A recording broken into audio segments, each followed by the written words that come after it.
प्रभु यीशु मसीह के नाम में आप सभी को जय मसीह की।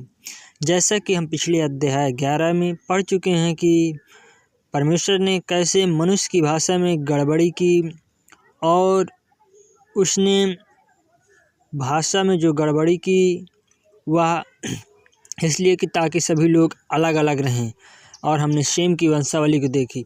आज हम पढ़ेंगे उत्पत्ति चैप्टर का अध्याय 12, परमेश्वर की ओर से अब्राम के बुलाए जाने का वर्णन। हालेलुया।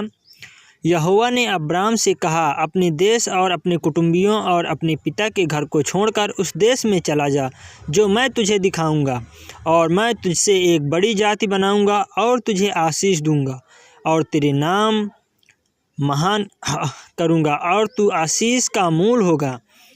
जो तुझे आशीर्वाद दे उन्हें मैं आशीष दूंगा, और जो तुझे कोसे उसे मैं शाप दूंगा, और भूमंडल के सारे कुल तेरे द्वारा आशीष पाएंगे। यहोवा के इस वचन के अनुसार अब्राहम चला और लूत भी उसके संग चला। और जब अब्राहम हारान देश से निकला उस समय वह 75 वर्ष का था। इस प्रकार अब्राहम अपनी पत्नी सारै और अपने भतीजे लूत को और जो धन उन्होंने इकट्ठा किया था और जो प्राणी उन्होंने हारान में प्राप्त किए थे सबको लेकर कनान देश में जाने को निकल चला।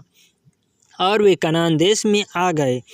उस देश के बीच में जाते हुए अब्राम शाकेम में जहाँ मोरे का बांज वृक्ष है पहुँचा। उस समय उस देश में कनानी लोग रहते थे। तब यहोवा ने अब्राम को दर्शन देकर कहा, यह देश मैं तेरे वंश को दूंगा। और उसने वहाँ यहोवा के लिए जिसने उसे दर्शन दिया था एक वेदी बनाई।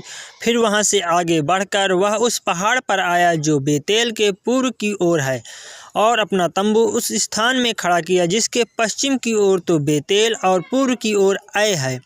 वहाँ भी उसने यहोवा के लिए एक वेदी बनाई और यहोवा से प्रार्थना की, और अब्राम आगे बढ़कर के दक्षिण देश की ओर चला गया। मिस्र देश में अब्राम। उस देश में अकाल पड़ा, इसलिए अब्राम मिस्र देश को चला गया कि वहाँ परदेशी होकर रहे, क्योंकि देश में भयंकर अकाल पड़ा था। फिर ऐसा हुआ कि मिस्र के निकट पहुंचकर उसने अपनी पत्नी सारै से कहा, सुन, मुझे मालूम है कि तू एक सुंदर स्त्री है, और जब मिस्री देश तुझे देखेंगे तब कहेंगे यह उसकी पत्नी है, इसलिए वे तुझको तो मार डालेंगे, इसलिए वो मुझको तो मार डालेंगे पर तुझको जीती रख लेंगे। अतः वो यह कहना, मैं उसकी बहन हूँ, जिससे तेरे कारण मेरा कल्याण हो और मेरा प्राण तेरे कारण बचे। फिर ऐसा हुआ कि जब अब्राम मिस्र में आया तब मिस्रियों ने उसकी पत्नी को देखा कि वह अति सुंदर है, और फिरौन के हाकिमों ने उसको देखकर फिरौन के सामने उसकी प्रशंसा की।